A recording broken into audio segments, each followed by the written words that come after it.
And welcome back to Talk of the Town. I am Steve Knox, and your host, and I am now honored to be joined in studio by three very wonderful people, and we're going to be talking about an event coming up this weekend here in Waterbury, a gathering, an interfaith gathering to speak out against Islamophobia. We're joined by Brother William Colson. Yes. Sir, welcome. How are you? Thank Let you. microphone in a little closer if you wouldn't mind. Yes, thank you. Perfect. Also, Imam Abdul Hamid Al-Ghazawi. Sir, welcome. Welcome. And Dr. Bonnie Odiorn, how are you today? Fine, thank you. Great to have you all in here. So let's talk about, first of all, why are we putting together this interfaith gathering? I understand, obviously, this is based on the tragic events in New Zealand, and it's certainly, to me, I'm always a great believer in more conversation, not less. So I assume that's probably one of the main justifications for this gathering. Sir. All praises be to Allah, the Lord of the world. We praise Allah and thank Him and thank Allah for this chance to come here and share the moment with the people in our city. And actually, we stand against hate and Islamophobia. Mm-hmm. We don't like Islamophobia. Why? Because Islamophobia kills.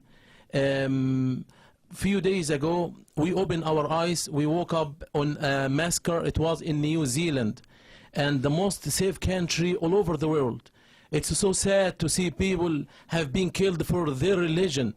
Unfortunately, the tourists killed 50 innocent souls.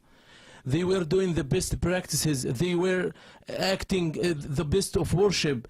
They were praying for humanity. They were in a sacred relationship with God. In fact, human blood is sacred in any case and cannot be spilled without justification. Violating this rule is equivalent to kill all of humanity. That's why we said we have to stand against hate and Islamophobia. In Quran, the last testament, God said, who slays a soul not to retaliate for a soul slain, nor for corruption done in land, should be as if he had slain mankind altogether. It is not permissible to oppress women and the children. We saw in the mosque, in the massacre, women and the children, they were worshiping God. And it's not permissible to oppress women and the children, old people, sick and wounded. Women honored and chastity are to be respected under all circumstances.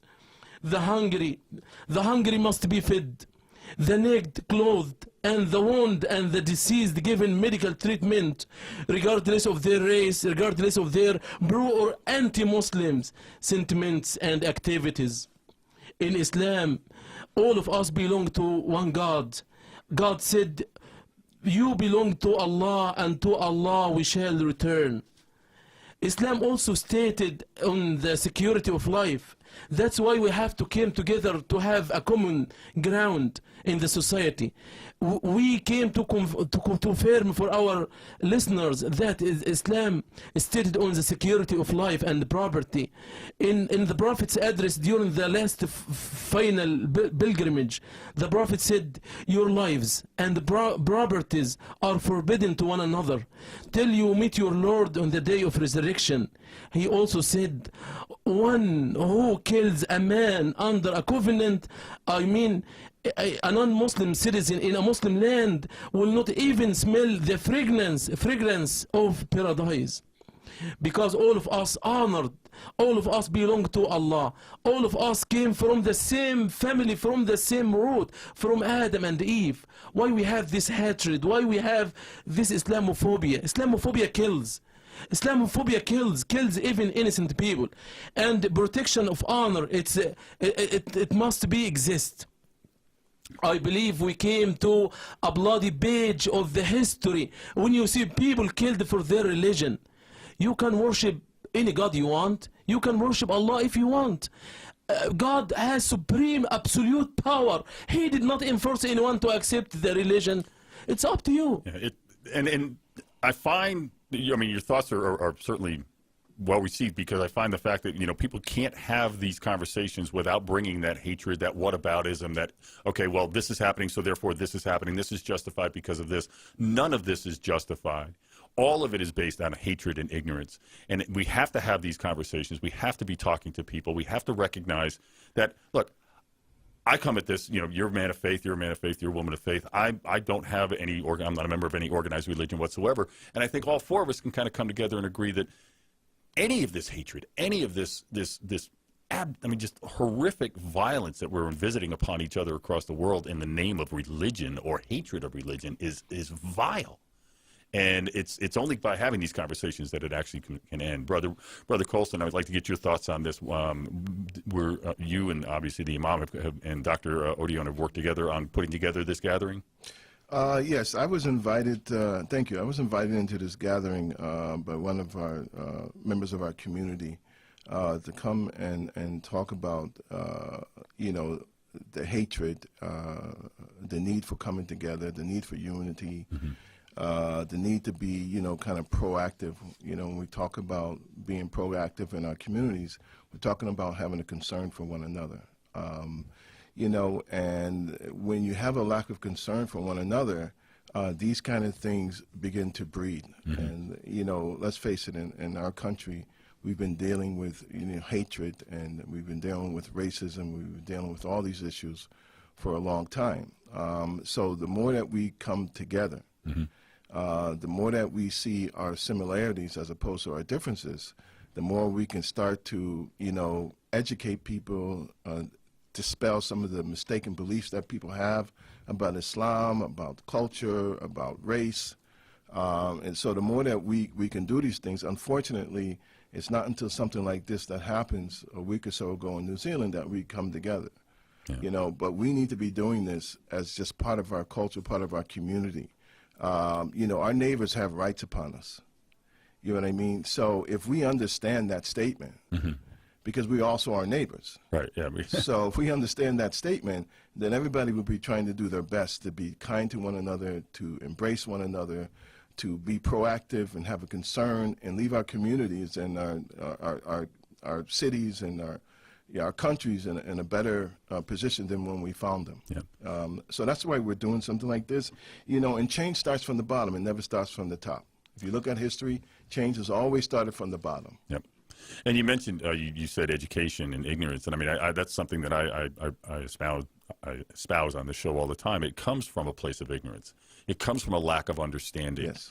Yeah, and if you could put that aside, and I think a lot of us are guilty of this in different ways, and we don't even realize, where it's coming from. But I think the effort to move forward and the effort to come together and the effort to educate and to eliminate this sort of ignorance and hatred, we may not be there, and I'm certainly never going to ever say that there is a perfect ending or solution to this, but because you can't force someone to think or believe a certain way. But the more you can educate them, the more you can minimize that kind of hatred. Right. I think and things like this are a great step in that direction. Dr. Odiordan, I'd like to get your thoughts on this as well. Yes, I'm from Naugatuck Valley Project. I'm president of the board, and the United Muslim Masjid is a member of our organization. We're a coalition of 20 organizations, and those organizations can come up with any issues that concern them to the limits of our staffing and time. We help to serve those organizations and to speak for the community who may not be able to speak for themselves, to help them to learn how to organize, how to get out there in the public, and how to make their desires known to the community, and hopefully someone in the community has a decision-making power and can help them to win whatever it is they want. They asked us to become involved in an event such as this. Ideally, what we'd like to do is organize further after this event, and as you say, doing something on a common basis, on a daily or weekly basis, rather than just having one event. Now that's over. Now we can forget about it until the next time. We've done something. Yeah. And we're here to help, not just to educate, but to communicate, to put into words what it is that we find so reprehensible about a violent killing such as this, especially in a place of worship, and to help to educate our community and saying, no, this is not permissible in Waterbury. It's not permissible anywhere, but it's not permissible here, and we will stand for that. And we will make sure that, to the extent that we can, that it doesn't happen here. Well, and again, if you do something like this on a regular basis, that's going to just even work towards breaking down more walls, because you're going to get to know people that maybe you wouldn't interact with on a regular basis. That's exactly right. You're going to end up being sitting across the table or next to someone that maybe you wouldn't have met if something like this weren't When happening. anybody asks, what should you do, to get to know Muslims better and to understand the religion, you say, well, just talk to them, just meet them, just be in a place with them on a social level, a religious level, whatever level that is, and to know that they're people just like we are. Yeah. And nobody's different. Well, everybody's different. Everybody's different, but there's nothing wrong with that. That's right. That's right. Well, and it's because I have a next door neighbor who's Muslim, and we get along fantastically. I help him work on his cars, and his little kids come over and they play basketball, and I'm at my basketball net in my front yard, and love his kids to death. And his father comes over from Indonesia 6 months out of the year, and we get along fantastic. I mean, and he'll come over and sit on my porch once in a while, and we'll talk about some of these things, and we'll have these conversations. Not all the time, but usually it's just like, hey man, nice car, hey, how's the beautiful weather type of stuff. I think it's important for both sides. Because I know, and I'm sure, the reason you're having this gathering is you feel this sort of othering of Muslims, of different groups of people. And by bringing people together, maybe it breaks down some of that wall too, where maybe you don't feel like you're such an other. You're just treated like a next door neighbor, which I think is, as you were saying, we're all neighbors. Right. And remember that and think about that and behave that way. Right. So I believe, as I told you, that the best thing that the people can know about God is knowledge. The first word that was revealed in the last testament Quran was read. So we call everyone to read about Islam, to remove this ignorance. It's a very, very, very important. We build the society together. What happened in New Zealand, in the mosque, it could happen in the church, it could happen in the synagogue, it has, and everywhere. Yeah, we've seen it has happened. And all of these people innocent, even they were children or women or men, old men, diseased or whatever, all of them belong to Allah, and all of them human beings. They have full respect to worship the God they want. And also I believe that to remove this ignorance, we have to interact with our neighbor. We have to reach them out. We have to bring them down. We have to go to knock at the door and go. I ask the schools to open the gates for us as a Muslim to come to remove this misunderstanding. We build the society together. Among Muslims, those who are scholars, among them, those who are doctors, medical doctors, and engineers, and judges in the court, Supreme Court. I have this year, I went in a religious trip over in Saudi Arabia this year. I have a Supreme Court judge with me in the trip. So we have people in the army, we have people in the police, we have people everywhere. We have to have respect for everyone.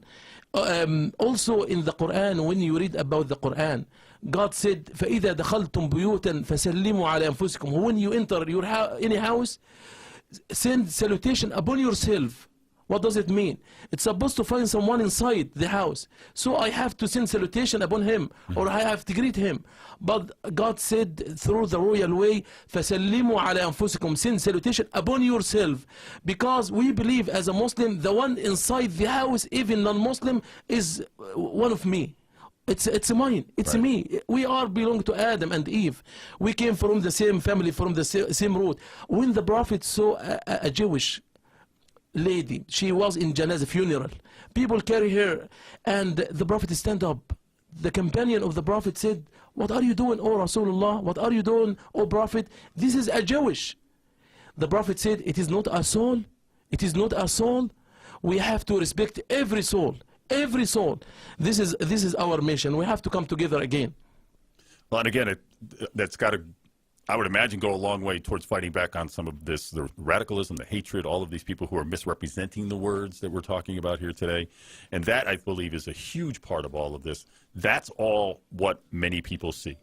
They see the radicalized side. They see the misrepresented side. They see all of this anger and hatred because, I don't know, maybe we're being fed that by, a number of people who are benefiting from that. And we've got to get away from that. We've got to make the effort to do the things like you're doing in this gathering. Let's let people know where this is going to be and what it's going to be about. hopefully this is something that kind of gets that ball rolling here, because as you know, we've used the word a couple of times. We're all neighbors here. We have to increase interfaith dialogue. We have to bring priests and the church and the priests and the rabbis to the mosque and go to the church and synagogues. We have to eat together. We have to walk in the streets together. We have to make a march. That's why we suggested to make a march, and all the people from all faiths. By the way, Islam refuses white supremacy. We don't have that in Islam, because we belong to Adam and Eve.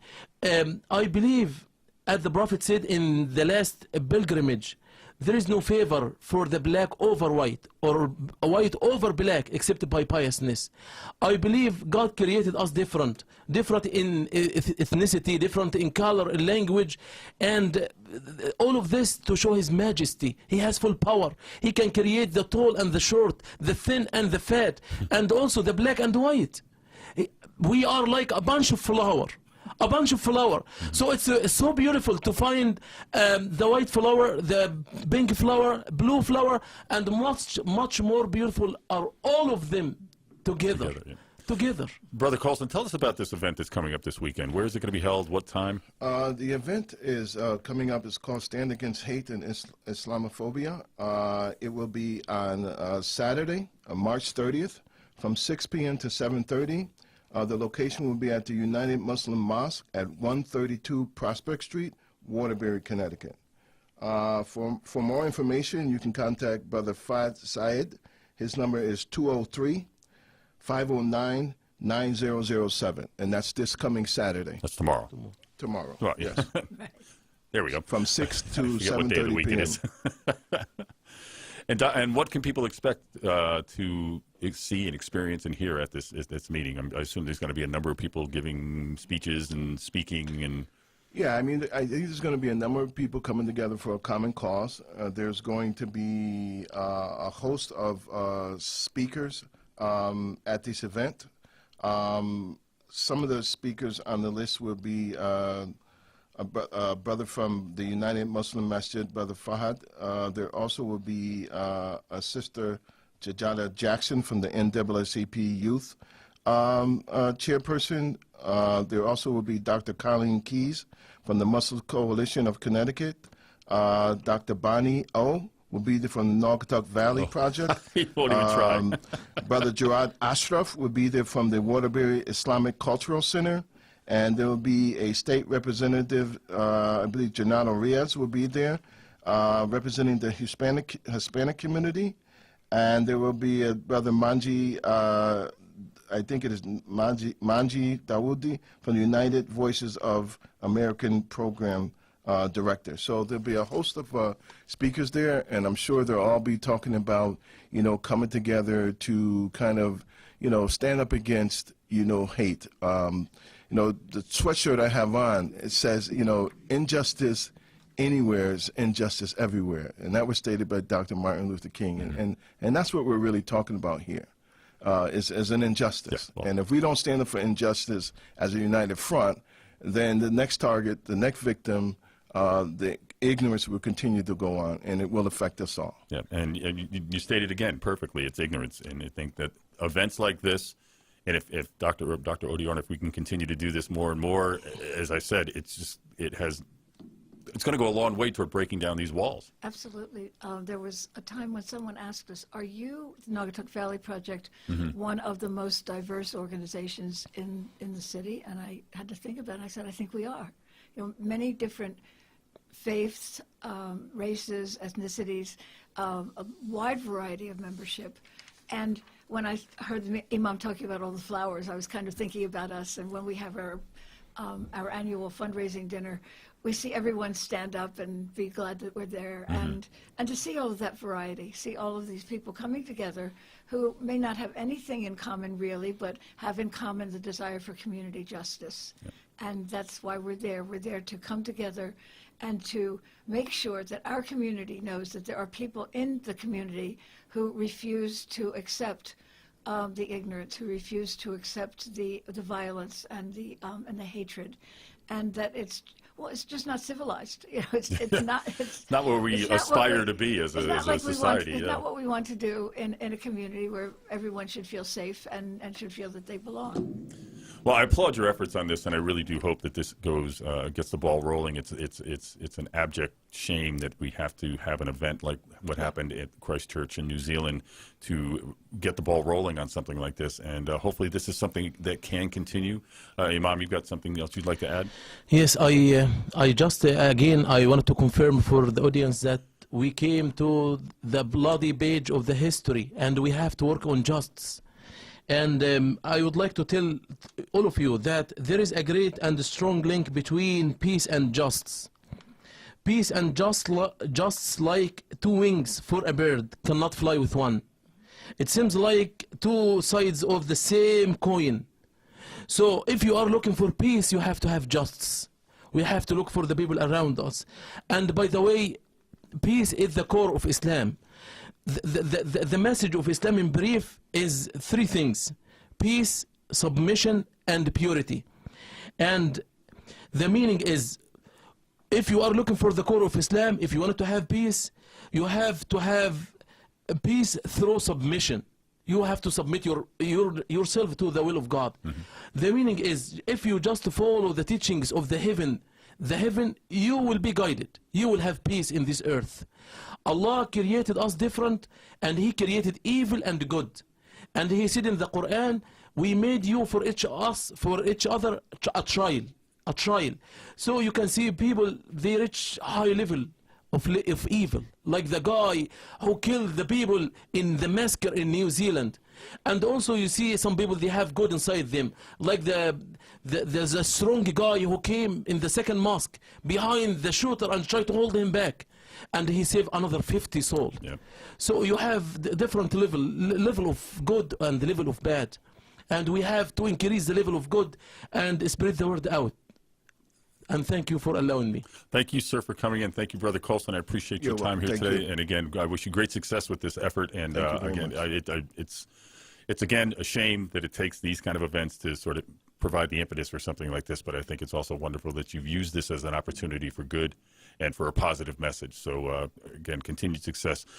Brother William Colson, Imam Abdul Wahid Al-Ghazawi, and Dr. Bonnie Odiorn, I want to thank all three of you for coming in here today. And again, great success, and stay in touch. Let us know if you ever do this again so we can make sure that people are aware of it, okay? Thank you so much. Thank you all. Have a great afternoon. And we're going to take a quick break and finish up this hour of Talk of the Town.